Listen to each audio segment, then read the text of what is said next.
და კვლავ ბრუნდებით რუსთავს, სადაც მძღოლები არიან გაფიცულები და ბოლო ინფორმაციას კიდევ ერთხელ გიორგი ფუტკარაძისგან მივიღებთ. გიორგი, გესმის თუ არა ჩვენი ხმა? დიახ, თორნიკე, მუნიციპალური ავტობუსების მძღოლები აცხადებენ, რომ მთავარი მოთხოვნა, რომელიც ეხება ხელფასის მომატებას, რჩება შეუსრულებელი. შესაბამისად, ისინი არ აპირებენ, რომ გაფიცვა შეწყვიტონ. რუსთავის მერიის წარმომადგენლები აცხადებენ, რომ ამ წლის ბიუჯეტში შეუძლებელია ხელფასების მატება, რაც შეეხება მომავალი წლის ბიუჯეტს, შესაძლოა ეს მოთხოვნა განხილული იქნას. Ხრავი მოთხოვნა განხილული იქნა. ძირითადი მოთხოვნა ხელფასის მომატებაზე, რომელზეც შეთანხმება ვერ მოხდა. ფაქტურად გაფიცვა ისე გრძელდება, რადგან გარკვეული არ იქნა თუ როდის იქნება ცნობილი ამათი ხელფასის მომატება.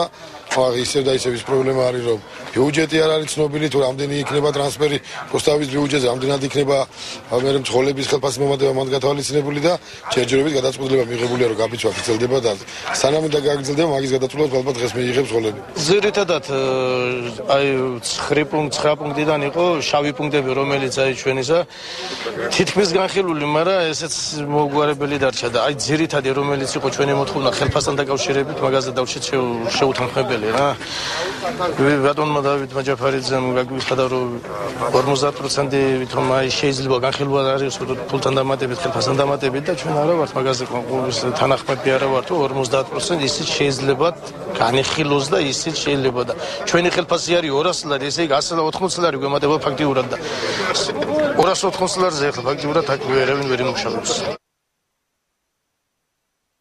ჩვენ რაც მაშინ თქვით, იგივე უთხარით, რომ მაქსიმუმ ერთ თვეში ეცოდინებოდა თუ ბიუჯეტის პარამეტრების დადგენის შემდეგ თუ რა იქნებოდა მაგათ ხელფასებთან დაკავშირებით. იქნებოდა მატება თუ არა და ასევე რამდენი პროცენტით. ფაქტურად მივიღეთ თანხმობა, შემდეგ გავიდენ ოთახიდან, ძალიან ბევრმა დაადასტურა, რომ თანახმა იყო, რომ ხვალიდან გასულიყო სამუშაოზე, მაგრამ შემდეგ შემოვიდა ნაწილი და თქვა, რომ უარს აცხადებდნენ ხვალ ხაზზე გასვლაზე. დიახ, ამ დროისთვის უცნობია, როდის შეწყდება გაფიცვა. 2 საათიანი შეხვედრა რუსთავის მუნიციპალიტეტის წარმომადგენლებსა და მძღოლებს შორის უშედეგოდ დასრულდა. მძღოლების ხვალ 9 საათიდან ისევ შეიკრიბებიან ავტობაზის ტერიტორიაზე, თუმცა მანქანები ადგილიდან არ დაიძურებიან. საღამოს 6 საათზე კვლავ განახლდება შეხვედრა მძღოლებსა და რუსთავის მერიის წარმომადგენლებს შორის. მადლობა გიორგი, რუსთავიდან გიორგი ფუტკარაძე საუბრობდა.